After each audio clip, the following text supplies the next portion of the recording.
Do you experience a lot of anxiety and worry kind of about everything? You know, some people experience anxiety in a certain area, like, oh, I'm anxious around my boss, or oh, I'm afraid of she's cute, I don't want to talk to her. That's localized anxiety. And then you could have what's known as generalized anxiety. And that's more of a curse, my friend, where it's not just, ooh, I'm afraid of the boss and her. It's also like, what about what could happen tomorrow? What about my finances? How about my health? What about my family's health? How about business? I should worry about that. What about, is there gonna be a forest fire near my house? Because it could burn my house down. And then when you're not particularly worrying about even something in specific, you could be sitting there, maybe enjoying a meal with your family or your friends, and you're kind of laughing and having a good time, but also somewhere in the back of your mind, there's like a tightness in your chest or your stomach, and it's like something could go wrong. I don't relax right now. Is this familiar? I've definitely lived with this in my life at many times, and it can be really, really uncomfortable. And then it can make you more afraid of all the other things. Now, I am afraid to go talk about money or take actions or spend money. Oh, I'm afraid to, make any changes or invest in my house because it could burn down. I'm afraid. And the world starts to actually seem much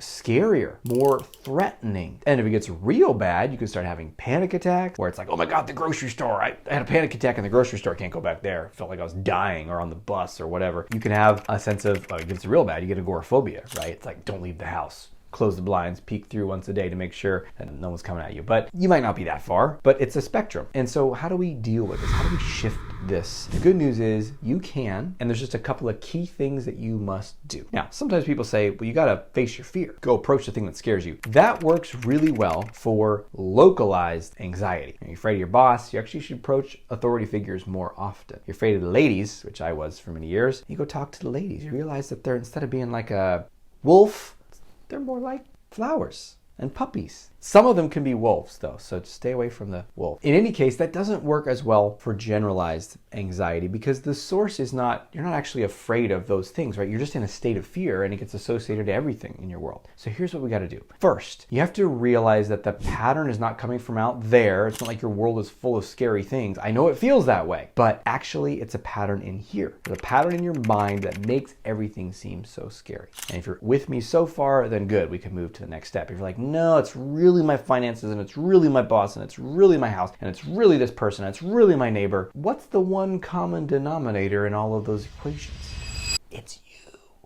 Right? So again, there's nothing wrong with you. You don't have to feel shame about it. It's just a mental pattern. It's like a little glitch in the software that we need to debug and upgrade. So we got that. Now number two is, what is the glitch? The glitch is a pattern of worry. Worry is a hallmark feature of generalized anxiety, which means a certain type of thought pattern that's scanning the horizon for threats kind of all the time and probably over predicting the likelihood of the threat, the severity of the threat, and your inability to handle the threat. So that trifecta makes it seem like, duh. First is like, oh yeah, I guess that could go wrong. It's probably unlikely. And even if it did, I could handle it. That is going to diminish your worry. But when we're in a state of chronic worry, and they start to stack, right? Like you can't even finish worrying about that one thing before you're going to start worrying about this other thing. And then you're worrying that, oh my God, what was I worrying about? I don't know. So something over there. And it just compounds. We have to catch that it's worry. And the third thing you have to do is you have to discover something profound about worry. Worry is not actually protecting you, and it's not actually solving problems. I know it really seems like it is. You're walking down the street, you're hearing the birds, you're breathing in that sunshine and smelling it. It does. You can smell like when the earth gets hit by the sun or the concrete gets hit by sun. It smells good, doesn't it? It's like summertime. The sun is just permeating the air all around you and you're feeling great. And then all of a sudden you're like, oh,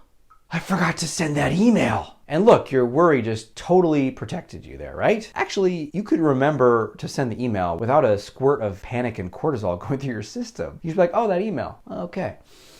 Oh, it's a good thing it smells so good in the sunshine. And you can be fine and then take care of the action, and worry was not necessary at all. Another aspect of worry is it's actually not problem solving at all. Because when you're saying, what if, you're not sitting down with a sheet of paper or a notepad on your desktop and saying, okay, let me come up with my, if this happens, then I'll do that. That's like contingency planning, and you could do that. It's actually very helpful. But that is not what worry is. And as long as you think worry is productive, the pattern will continue. So you with me so far? We got to worry is not productive. And then when we notice worry, this is like a mindfulness component of freeing yourself, you become aware and you label it. You say, that's worry.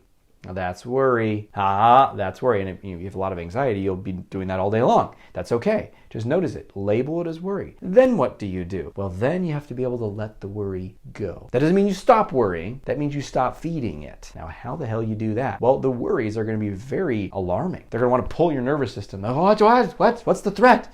Especially if you've conditioned yourself over months or years. So what do? You have to realize that what's underneath the worry and underneath all generalized anxiety is an excessive need for control and a unwillingness to be with the fundamental uncertainty that is in this life. I know that was a mouthful, but that's probably the whole big reveal of this video. An excessive need for control and an unwillingness to just be with the fact that things are uncertain. In other words, that you don't have control. You have control of a very, very, very small amount of things. And even things that are in your life, like your health and your finances and all the stuff and your kids and all the stuff you worry about. There's this much you can do, and then there's this much that's not in control. You could work your ass off, you could manage your money well, and that doesn't mean that you have total certainty of where the next paycheck is coming from, the next income is coming from. You could do all the right things with your health, eat all the vegetables and exercise and sleep 8.2 hours a night and whatever else you're doing, and you can still just like wake up and have some issue, like, oh, my stomach, and you go in there like, hey, you have a tumor in your guts. You're like, what? I was doing everything right. I'm not saying you got a tumor in your guts. We don't need to create a new hypochondritis worry fest right now, but what I'm saying is we don't have control, and we're not in charge. And there's two ways to react to that. One is the panicky state you might have been living in for decades. So thumbs up or thumbs down on that. I'd give that one a thumbs down from personal experience. The other way is to soften and surrender and find some freedom in that you're not in control.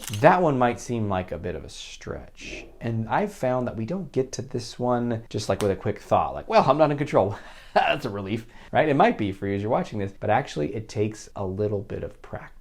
So what you can do, give yourself 5 or 10 minutes in silence, find the party that's like really scared, like what if this happens? And be with the fear and keep surrendering the need to control anything. Even the need to know what's gonna happen. Even the need to reassure yourself, you're gonna be fine, you're gonna be fine. Just, I don't know what's coming next. It can feel real freaky. If you want some guidance with this, I have an audio, it's called the Peace Process, about 20 minutes, and it guides you through somatic mindfulness technique to help with this surrender and letting go. It's useful for all kinds of anxiety, including this type of anxiety. If you want to get it, we give it away with my book, Not Nice, notnicebook.com, and enter your email and you'll get access to all the resources from the book. And if you haven't read the book, you might want to pick it up. It's a good one. But you can just go there even if you haven't read the book. And you also get an assertiveness training course as well for free. So bonuses galore. But right when you enter your email, you'll get access to the Peace Process. You can listen to that, follow along, do it every day if you want, and it'll be profoundly helpful. You can shift this. It's a retraining of yourself, but let me tell you, it is worth it, because having experienced social anxiety in my life, as well as a lot of generalized anxiety and worry and a need for control that manifested in anxiety and chronic body pain, which is a whole other story, having shifted those patterns, for the most part, I still get a little pain and nervousness and anxiety sometimes, but for the most part, it not being a dominant part of my life anymore is radically life-changing. Not because everything around you is instantly different, you're living in a mansion or something, it's just the little things feel better when there's not some freaking death threat over your head every day. And that's what anxiety can feel like, and that's why I'm so passionate about this, and I hope this serves you. So share down below in the comments what you're finding most valuable, any questions you have, and until we speak again, may have the courage to be who you are and to know on a deep level that you're awesome.